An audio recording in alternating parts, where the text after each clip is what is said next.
1492년도에 콜럼버스가 항해를 떠나서 세계를 한 바퀴 돌죠. 그러면서 본래 자리로 돌아가게 되어지는데 이 커다란 이 대륙을 발견을 하게 되어집니다. 그런데 그 전까지의 이 세계관은요, 지구가 평평한 그런 지구 세계관을 갖고 있었어요. 그래서 저 바다 수평선을 바라다 보면 저 끝에 물 끝이 보이잖아요. 그럼 거기까지 가면 어떻게 돼요? 떨어지는 줄 알았어요. 그래서 해안가에서만 열심히 고기를 잡고 해안가에서 멀리 벗어나지 않는 정도에서 무역을 하고 그렇게 살아왔던 사람들인데, 지구가 동그랗다라고 하는 이러한 이야기에 사람들이 이제 귀를 기울이기 시작합니다. 동그랗다면 분명히 내가 갔다가 돌아올 수 있겠다라는 생각을 하는 거예요. 그래서 이 콜럼버스가 이사벨 여왕의 후원을 받아서 이 항해를, 머나먼 항해를 떠납니다. 그런데 이 콜럼버스라고 하는 사람의 정체도요, 지금까지도 밝혀지지가 않았습니다. 그래서 1893년도에 시카고에서 엑스포가 열렸어요. 그랬더니 그 엑스포에 초상화를 걸어놨습니다. 콜럼버스 초상화. 각 나라마다 우리나라 사람이라고 유럽에서 다 주장을 하는 거예요. 그러면서 콜럼버스는 이렇게 생겼다라고 올려놨는데 71개의 초상화를 걸어놓은 거예요.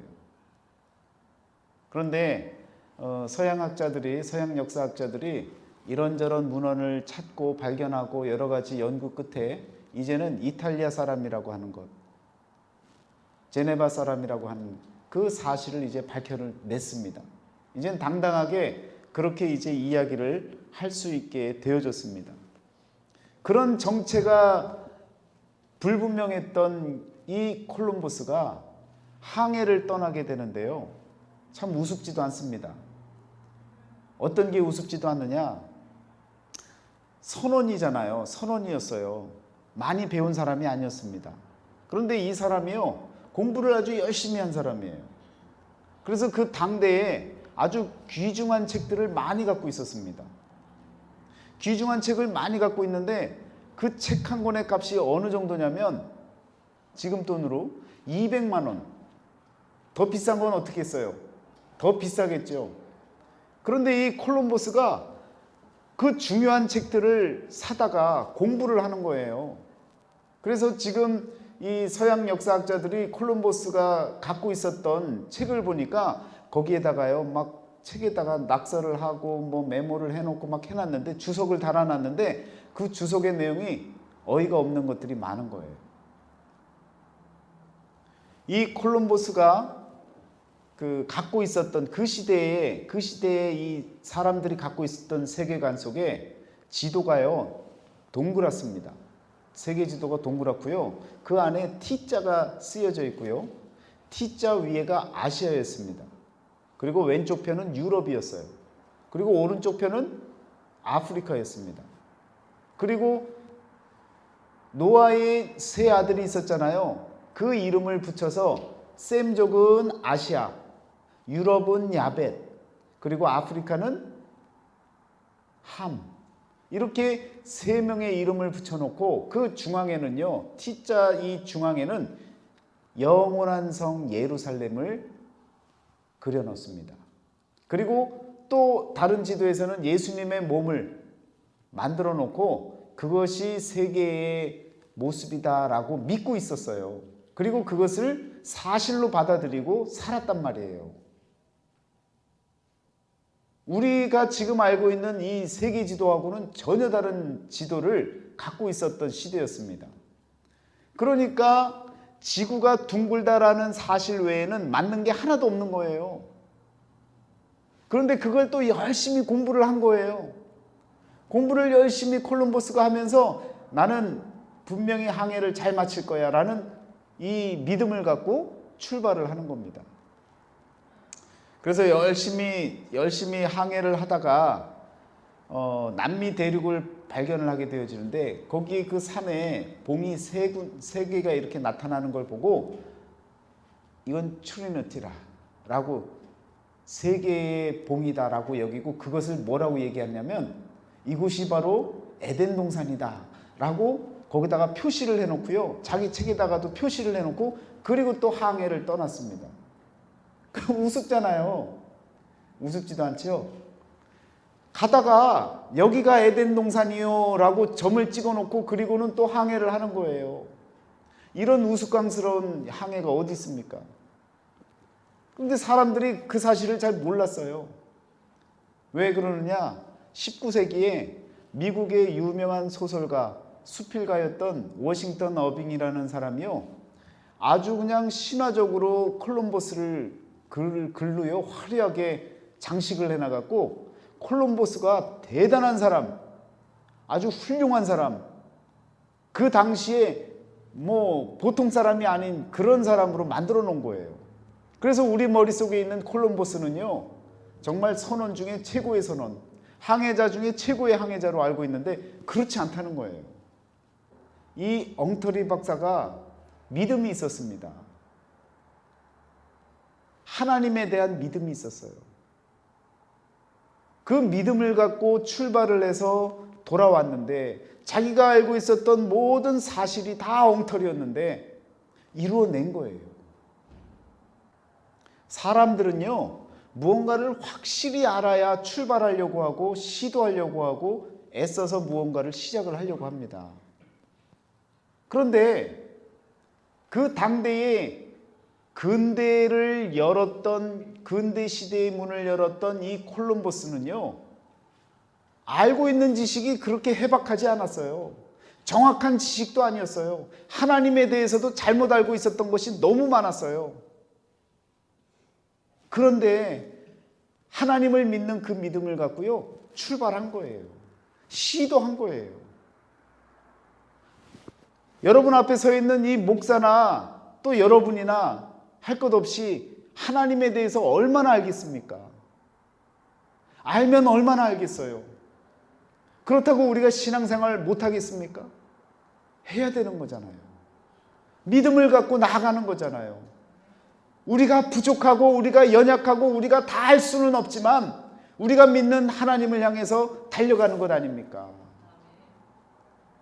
어린 아기들이 아빠를 보고 아빠라고 정확하게 아빠라고 해야 아빠입니까? 어부 해도 아빠죠. 이뻐 해도 아빠죠. 뭐라고 한다 할지라도 그 어린아이의 마음속에 그 존재가, 아빠라고 하는 존재가 마음속에 담겨져 있다면 아빠는요, 다 사랑스러운 거예요. 하나님이 저와 여러분들을 바라보실 때 조금은 부족하고 조금은 모르는 것 같고 조금은 엉터리 같아 보여도 내가 믿는 하나님을 향해서 소신껏 달려나가면요, 콜럼버스와 같이 엉터리 박사도 해내는데, 여러분과 저는 더 많이 배웠어요. 하나님에 대해서 이제 더 많이 알아요. 하나님에 대해서 더 가까이 나아갈 수 있는 그런 자리에 저와 여러분들이 살고 있는 겁니다. 이제는요, 당당하게 나가세요. 하나님, 저는 하나님 잘 몰라요가 아니라 하나님이 계심을 믿습니다. 연약한 저를 붙잡아 주시고 인도해 주시는 하나님인 줄 믿습니다. 하나님 믿고 나아갈게요. 내 인생 하나님을 향해서 달려갈게요.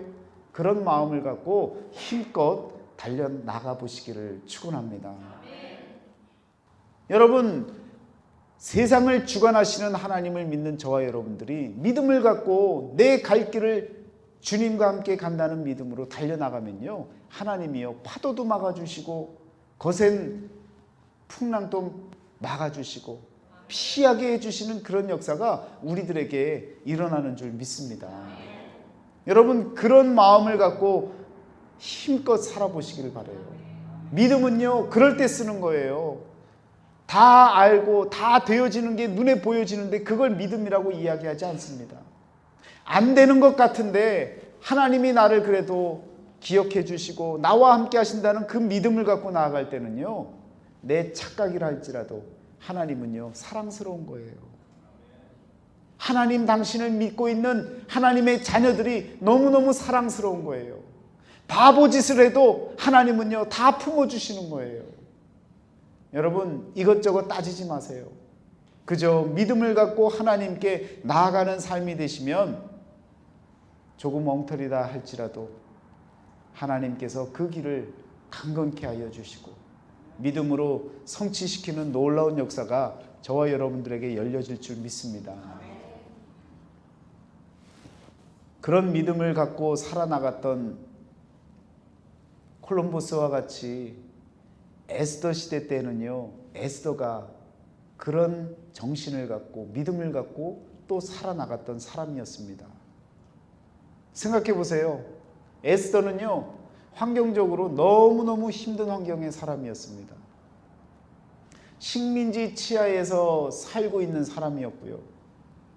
태어나서 보니까 아버지 어머니가 없는 거예요. 의지할 데 없는 그러한 존재로 태어나서 살아나가야 되는데 얼마나 막막했겠습니까?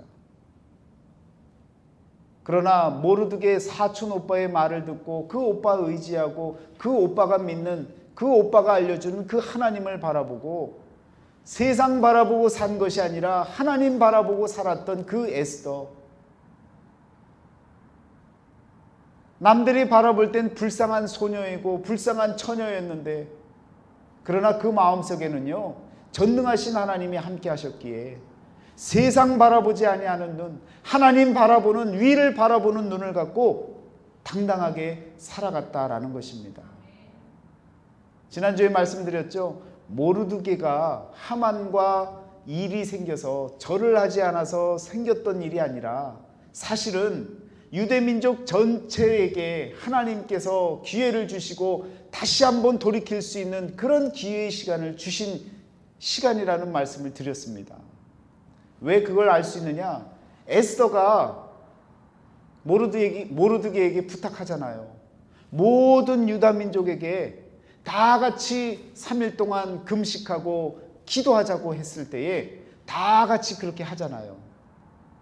그 이야기를 듣고 모르드게가 나아가서 사람들에게, 자신의 백성들에게 다 같이 3일 동안 기도합시다, 다 같이 하나님께 부르짖읍시다 라고 이야기할 때 만약에 모르드게의 개인 문제로 인해서 이런 일이 벌어졌다면, 유다 민족이 다 멸살당하는 그러한 일이 벌어졌다면 사람들은요, 모르드게를 욕하고 모르드게에게 쫓아가서 때려주고 싶고 모르드게를 쓰러뜨려 주고 싶은 그런 마음이 왜 없었겠습니까? 그런데 그렇지 않았다는 거예요. 모르드게는요, 성경에 다 말하지 아니하는 숨겨진 그 성품이 하나님의 성품이었고 신앙으로, 올바른 신앙으로 살아가는 사람이었기 때문에 그 삶을 바라봤던 사람들이 그 모르드게의 말을 믿고 그 권위에 인정하고 함께 기도하는, 기도에 동참하는 그런 역사가 일어난 것입니다. 에스더도요, 만약에 모르드게가 말이 다르고 행동이 다른 사람이었고 신앙이 개떡 같은 신앙이었으면요, 아무리 밖에서 지저댔어도요 꿈쩍하지 않았을 거예요. 그러나 에스더는 사촌 오빠의 삶을 봐왔잖아요. 그의 인생이 어떠한지를 봐왔잖아요. 그가 하는 말이 어떤 말인지 그는 진실을 알잖아요. 그래서 에스더는 그 오빠의 말을 따라서 신앙의 결단을 하게 되어진 것입니다. 여러분, 사람은 이와 같이 말의 권위가 생겨야 돼요. 내가 하는 말 한마디를 던졌을 때 사람들이 믿어주는 그런 말이 되어져야 돼요. 아무리 얘기를 해도, 아무리 부탁을 해도 내 말을 믿어주지 않는다면요, 나를 돌아봐야죠.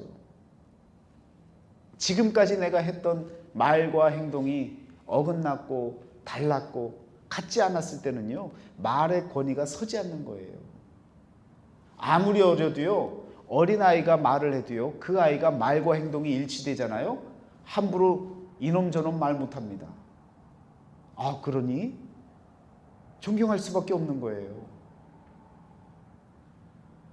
성경에 보면 그런 인물들이 여럿 나오는데요, 그 가운데 여러분이 잘 알고 있는 사람 중에 권위자라고 별명을 갖고 있는 바나바가 있습니다.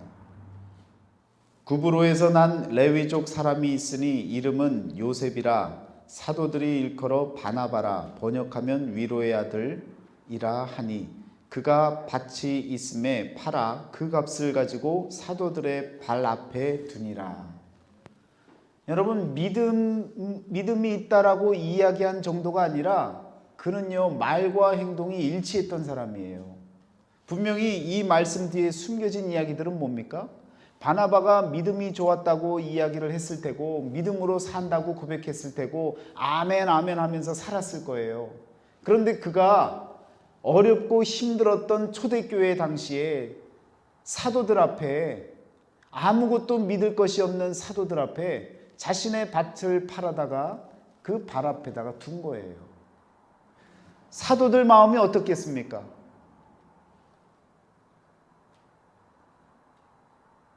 분명히 아무것도 믿게 해줄 수 있는 무엇도 없었던 자신들을 믿고 그렇게 밭을 팔아다가 자신들 앞에 놓았던, 하나님 앞에 내려놓았던 그 바나바의 마음에 신뢰가 가겠습니까? 안 가겠습니까?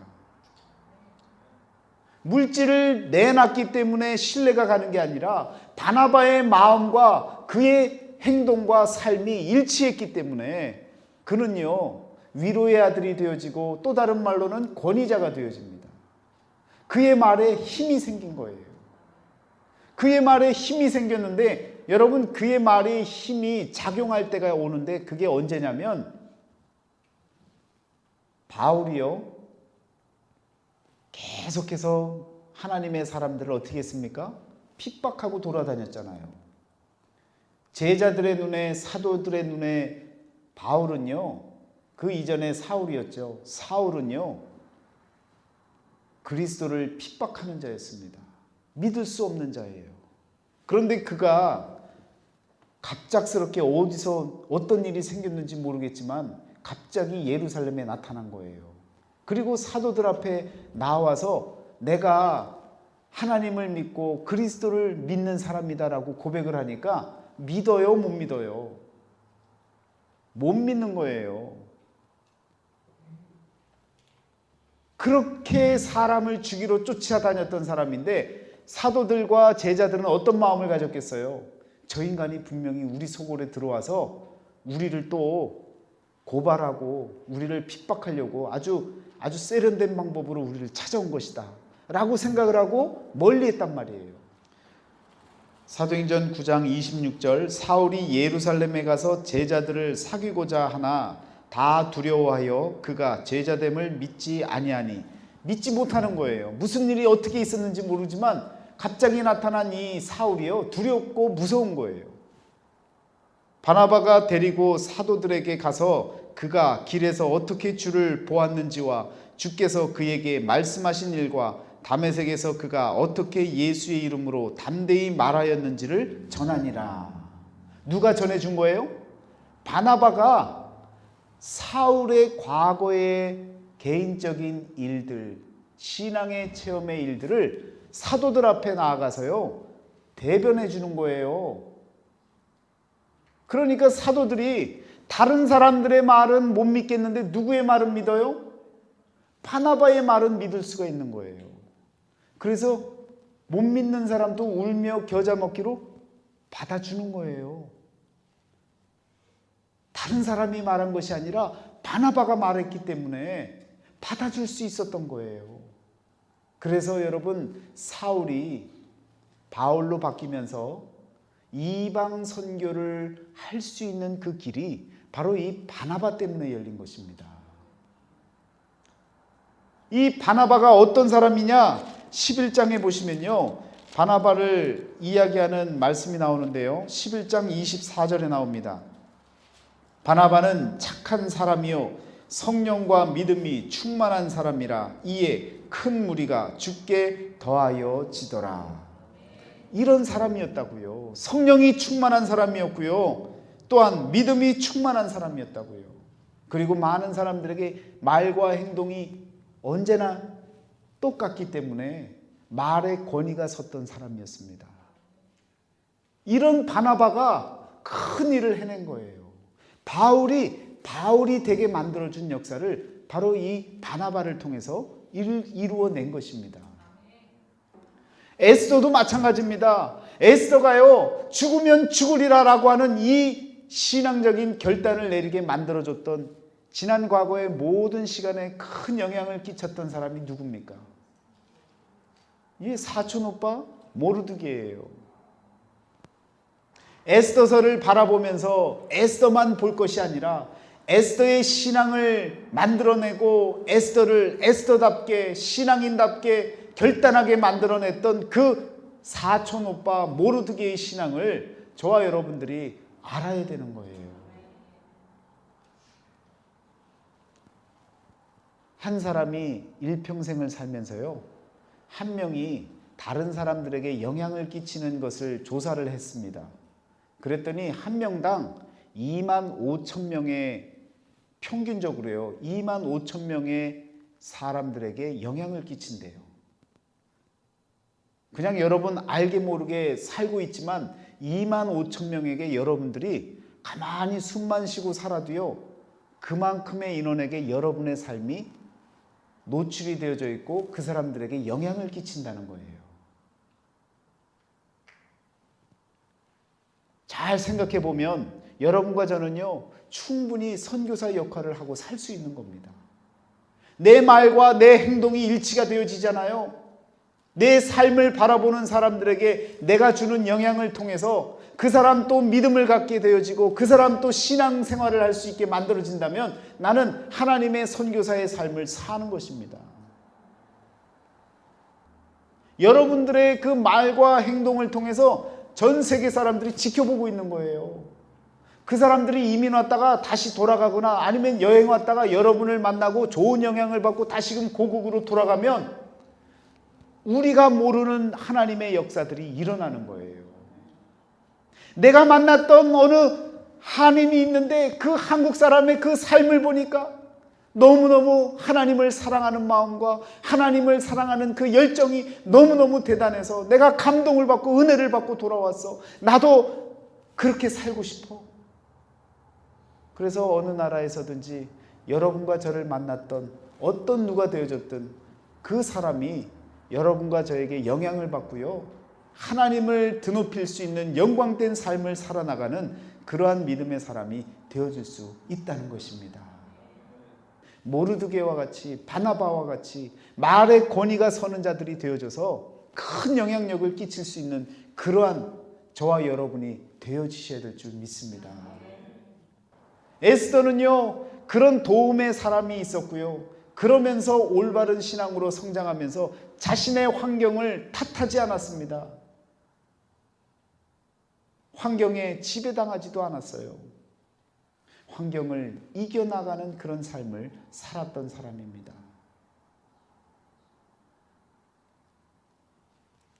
수산궁에 들어가서도요, 만약에 환경의 지배를 받았으면 얼굴 싹, 안면을 싹 바꾸고 자기 살 길만 궁리하고 왕으로서 누릴 것만 누리고 그 환경에 그냥 굴하고 그 환경에 따라서 자기 인생을 살아갔을 것입니다.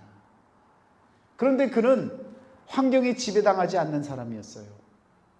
하나님의 뜻이 무엇인지를 바라보고 기도하며 그 뜻이 분명하다면 그것을 위해 목숨을 걸고라도 믿음으로 살아가는 그 삶을 보여줬던 에스더였습니다. 여러분, 환경에 굴하지 마시길 바랍니다.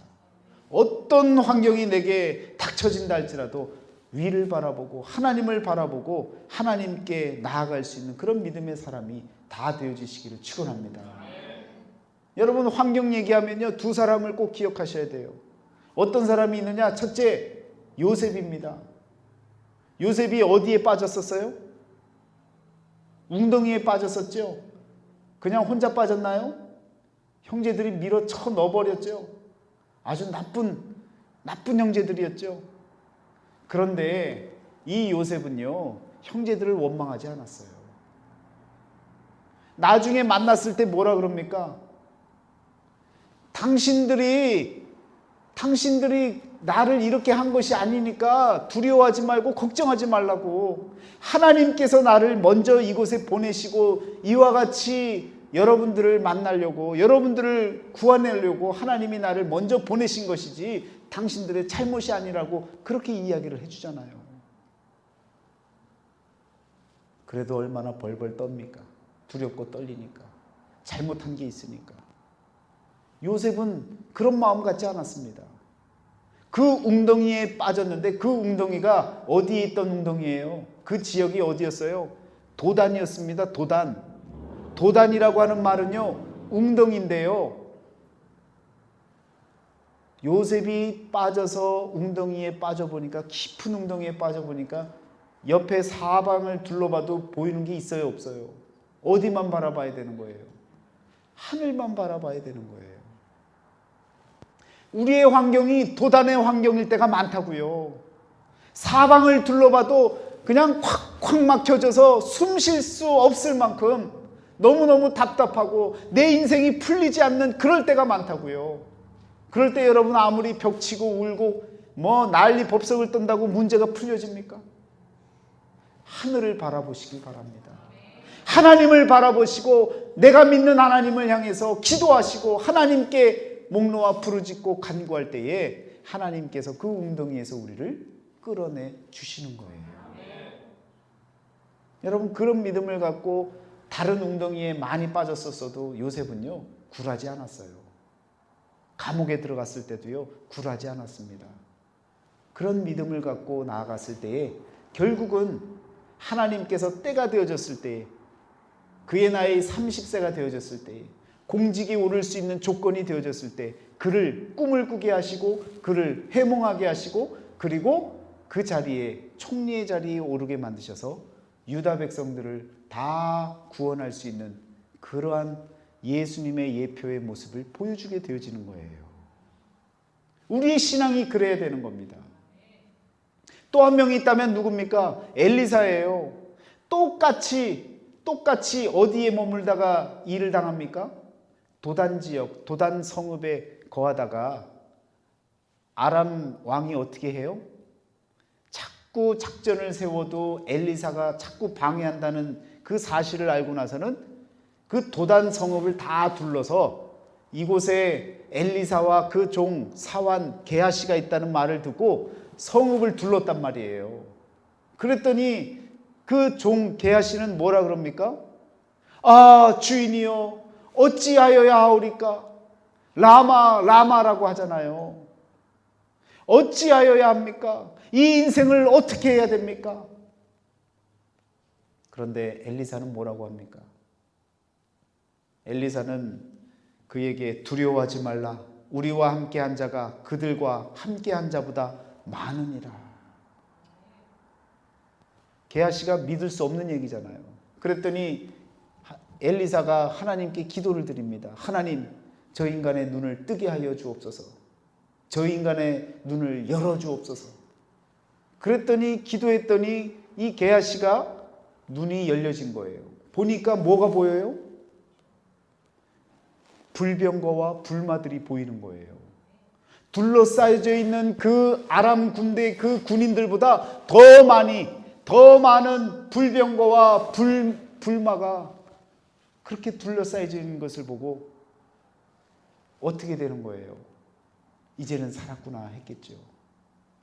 여러분 그 자리가 어디예요? 도단이에요. 웅덩이, 어찌할 수 없는 그런 웅덩이에 빠졌는데 하나님을 바라보고 하나님께 간구하고 나와 함께 하시는 하나님을 믿었던 엘리사는요 영안을 열고 바라보니까 문제가 없는 거예요.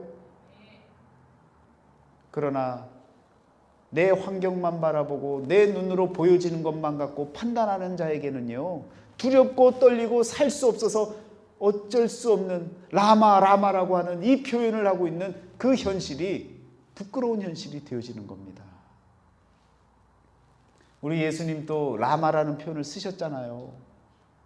엘리 엘리 라마 사박다니, 나의 하나님 어찌하여 나를 버리시나이까? 어찌하여?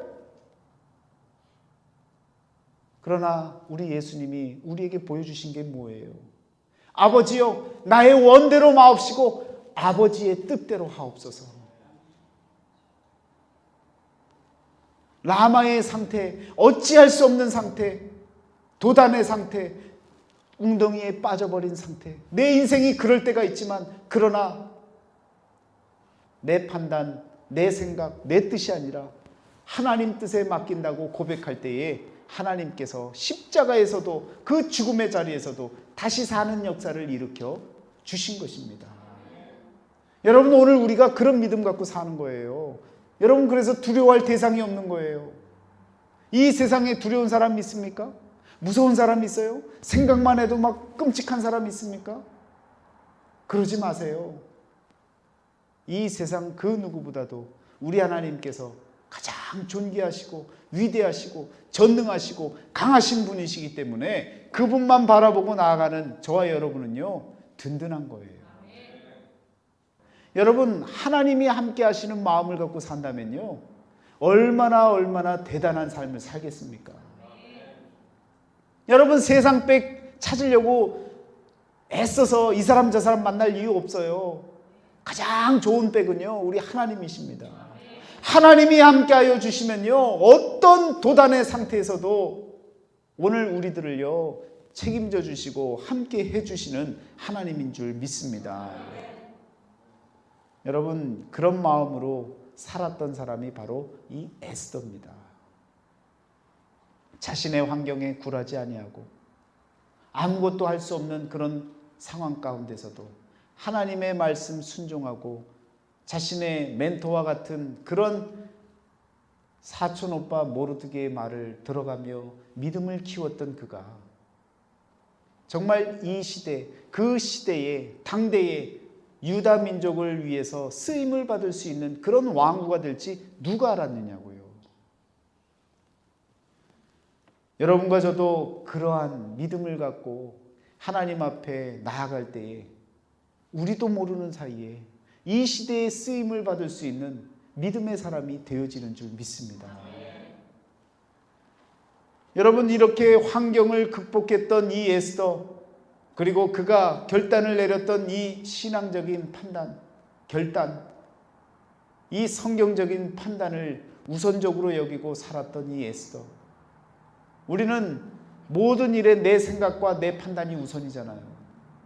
하나님의 말씀, 성경적인 이해, 그건 알지만 현실은 현실이라고 하는 생각을 갖고 살잖아요. 그렇지만 상식이 통하지 않는 것 같지만, 말도 안 되는 것 같지만 하나님의 방법은 언제나 승리했던 것을 기억하시기를 바랍니다. 하나님의 말씀대로 사는 자는요, 미련해 보이고 느린 것 같고 바보스러운 것 같지만 그 마지막은 분명히 하만의 계략까지도 이길 수 있었던 그런 에스더의 지혜는 하나님께로부터 온 지혜였습니다. 르비딤에서 모세가 손을 올려 기도할 때에 아말렉을 이겼던 그 사실을 기억하고 말씀처럼 다 함께 기도하자고 했고 금식하자고 했고 매달리자고 했고 하나님 앞에 중보기도, 그 기도를 통해서 이겨내려고 했던 그 방식이 어떤 전략, 어떤 방법보다도 훌륭한 방법이었고 하만 장군을 무너뜨릴 수 있는 유일한 방법이 바로 하나님을 향해 손을 들고 기도했던 에스더의 방법이었다는 사실을 기억하시기를 바랍니다. 이게 상식이 통할 얘기냐고요. 어떻게 하만을 이길 수 있습니까? 그러나 하나님께 붙잡힌 바 되어지면 그때는 달라지는 거예요. 그때는 사망의 음침한 골짜기를 지난다 할지라도, 아말렉의 상태를 지나간다 할지라도 두려울 할 게 없는 거예요. 하나님이 함께 하시는 그 믿음을 갖고 나가기에 내 마음속에는 감사가 있고 기쁨이 있고 평강이 생겨나는 줄 믿습니다. 오늘 우리들은요, 그런 방법을 택해야 되는 거예요. 우리 예수님께서 보여주신 방법 아닙니까? 내 아버지여, 만일 할만하시거든 이 잔을 내게서 지나가게 하옵소서. 이게 인간의 마음이잖아요. 이 잔이 너무 쓰니까 지나가게 해주세요. 그렇지만 나의 원대로 마옵시고 아버지의 원대로 하옵소서. 모든 것을 하나님께 맡길 수 있는 이런 결단, 이러한 판단, 이러한 성경적인 판단이 우선적으로 우리들에게 일어날 때에 이보다 더 훌륭한 판단은 이 세상에 없는 겁니다. 여러분, 말씀을 읽고 말씀을 자꾸 묵상하고 말씀과 가까이 살아야 하는 이유가 어디 있습니까? 나도 모르게 여러분 일어나는 일 가운데 하나님 말씀을 적용하기 위해서 그렇게 말씀과 가까이 살아야 되는 거예요. 지식을 키우기 위해서 말씀을 보는 게 아니에요. 직분이 이 정도 되니까 이 정도는 알아야지, 상식이 있어야지 하는 마음으로 보는 게 아니에요. 하나님의 말씀은 생명입니다. 생명의 말씀을 보는 자에게는 예수 그리스도 생명이 주어지는 줄 믿습니다. 그 유익이 있어서 하나님 말씀을 쓰자는 거예요. 하나님 말씀을 읽자고 하는 거예요. 오늘 우리들에게 하나님의 말씀은 자랑하라고 있는 것이 아니라 나에게 적용하라고 있는 거예요. 많은 사람들이 말씀을 잘 이용합니다. 이용하라고 주신 것이 아니에요. 하나님의 말씀은 내 삶에 적용시키고 내 삶을 어떻게 하면 변화시키고 내 삶을 어떻게 하면 바꿀까라고 하는 마음으로 바라보는 것이지, 이 말씀 들고 가서 목사가 그냥 저 사람 때려 눕히려고 이 말씀 전하고 저 말씀 전하고, 이건요 이용하는 거예요. 진리의 말씀을 전해야지. 사람 마음에 이렇게 전하면 좋겠지, 저렇게 전하면 좋겠지, 이렇게 전하면 홍군형 나겠지, 이런 마음을 갖고 말씀을 준비한다면 이건 잘못된 것이죠. 하나님의 말씀을 적용하는 삶을 살아나가시기를 축원합니다. 여러분, 성경적인 멘토를 그래서 찾아야 되는 거예요. 여러분 주변에서 성경적인 멘토, 늘 말씀과 가까이 살아가는 사람, 나를 위해 기도해 줄 수 있는 사람, 그런 사람을 찾아서요 함께 기도하고 함께 하나님의 말씀에 근거해서 어떻게 생각해야 되는지 자꾸 배워야 되는 거예요. 그래서 신앙 서적들을 간접적으로 보는 거예요. 훌륭하게 살았던 신앙인들의 삶이 어떠한가, 그 삶을 들여다보면서 아, 이럴 땐 이렇게 사는 것이구나 라는 걸 배우는 거예요. 성경을 보면요, 더 성경적인 판단을 내렸던 사람들의 역사가 쓰여져 있지 않습니까? 그러니까 성경 속에서 내 삶을, 내가 나아갈 길을, 삐뚤어졌던 길을 바르게 고칠 수 있는 그 방법들이 성경 속에 쓰여져 있다는 거예요. 그래서 말씀을 가까이 하는 자는요 많은 실수하지 않습니다. 조금 느릴 수는 있어요. 더딜 수는 있어요. 그렇지만 실수하지 않습니다. 왜? 실수하지 아니하시는 하나님을 따라 나가기 때문에 실수하지 않고 나아갈 수 있는 길이 주어지는 거예요. 여러분의 삶 가운데, 저와 여러분의 삶 가운데 그러한 역사가 펼쳐지기를 축원합니다.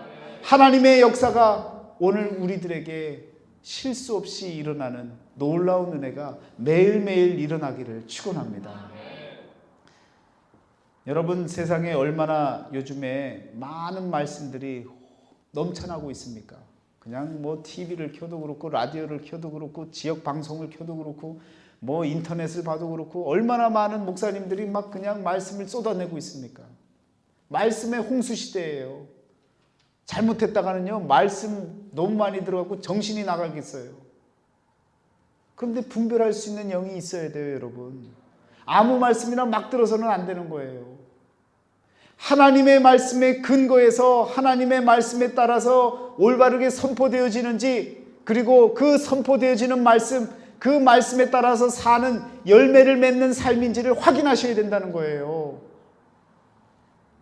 사랑하는 자들아, 영들을 다 받지 말고 오직 영들이 하나님께 속하였나 시험하라.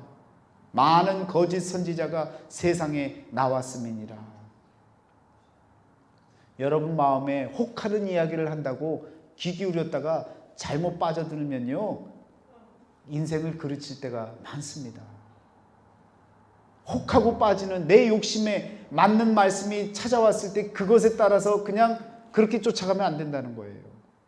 객관적으로 나를 바라보고 하나님의 말씀을 올바로 바라보면요 그 길이 분명히 보입니다. 이것이 옳은 말씀인지 잘못된 말씀인지가 보여지는 그 기준들이 우리들에게 생겨나는 것입니다. 거짓 선지자들을 삼가라. 양의 옷을 입고 너희에게 나오나 속에는 노략질하는 일이라. 그들의 열매로 그들을 알지니. 그들의 열매를 보셔야 되는 거예요. 여러분, 우리들의 열매가 결국은 우리 신앙의 모습이고요, 우리의 믿음의 상태를 보여주는 거예요. 여러분, 많은 믿음의 열매들을 맺기를 바랍니다. 하나님이 여러분에게 주신 그 말씀의 씨앗을 심고 그것을 열심히 성장시켜서 많은 결실들을 가정에서도 직장에서도 사업장에서도 어느 곳이든지 저와 여러분들이 있는 곳에서는 그런 믿음의 결실들을 맺혀 나가시기를 바랍니다. 에스더가요, 그 결실을 맺힌 것이 무엇입니까? 오늘 본문의 말씀에 나타나는 부림절을 열매로 맺힌 거예요. 하만 장군이 이스라엘 백성들을 멸절시키려고 날을 정했던 그날을 죽음의 날을 생명의 날로 바꾸었던 바로 그 날을 기념하게 만들었는데, 여러분, 이 부림절을 통해서 에스더는 죽고 난 이후에도 계속해서 그 날을 기념하며 에스더를 기억하게 만들고 또 존귀하신 하나님을 기억하게 만드는 그러한 결실을 남겨둔 사람입니다. 사람이 죽으면요, 이름을 남겨야죠. 가죽을 남기는 건 뭐예요? 호랑이잖아요. 짐승이잖아요. 여러분, 남는 것 중에 눈에 보이는 게 있으면 그건 짐승 거예요. 오늘 저와 여러분들이 죽고 나면요, 이름을 남겨야 되는 거예요. 어제도 오레곤에서 우리 이정욱 전사님 마지막 가는 길을 떠나보내고 함께 기도하고 돌아왔는데 마음속에 늘 남아요. 그 전도사님이요, 매주 주일이면요, 새벽 예배 드리고 나서 기도하고 계시는 거예요. 기도하시고 집에 가지 않으세요. 기도하시고 교회에서 혼자 텅 빈 예배당에서 기도하십니다.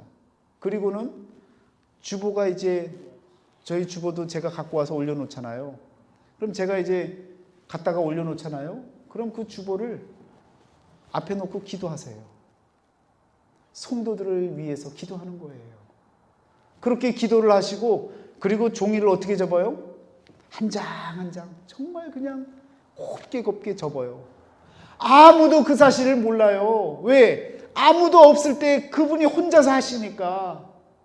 그렇게 잘 접어갖고요, 반듯하게 주보대 위에 올려놓고 그리고 예배를 맞이하시는 거예요. 제가 봐왔던 그 전도사님의 그 작은 하나의 행동이 제 마음속에 남아있어요. 이것이 저에게는 큰 결실이고 그분의 믿음의 결실입니다. 작은 일을 해도 정성껏 하는 거예요. 최선을 다해서 하는 거예요. 하나님을 사랑하는 마음으로 하는 거예요. 그런 결실들을 남겨줘야 되는 거예요. 남들이 보니까 잘하고 남들이 안 보니까 그냥 대충 하고 이런 것이 아니라 하나님이 보고 계시는 내 인생인 것을 깨닫고 하나님을 대하듯 모든 일에 최선을 다하고 열정적으로 하나님을 대하듯 하나님을 사랑하는 마음으로 행하는 그 모습이 정말 우리 마음속에 그렇게 남아있는 그런 삶을 저와 여러분들이 살아야 될 줄 믿습니다. 여러분, 이 부림절은요, 에스더가 믿음의 결실로 남겨진 아주 훌륭한 결실, 영원토록 남겨진 결실이라는 겁니다. 오늘 우리들도 우리 삶을 통해서 무언가 기념이 되어지고 남길 수 있는 그 이름들이 되어질 수 있도록 힘쓸 수 있는 저와 여러분이 되시기를 주의 이름으로 축원합니다. 기도하겠습니다.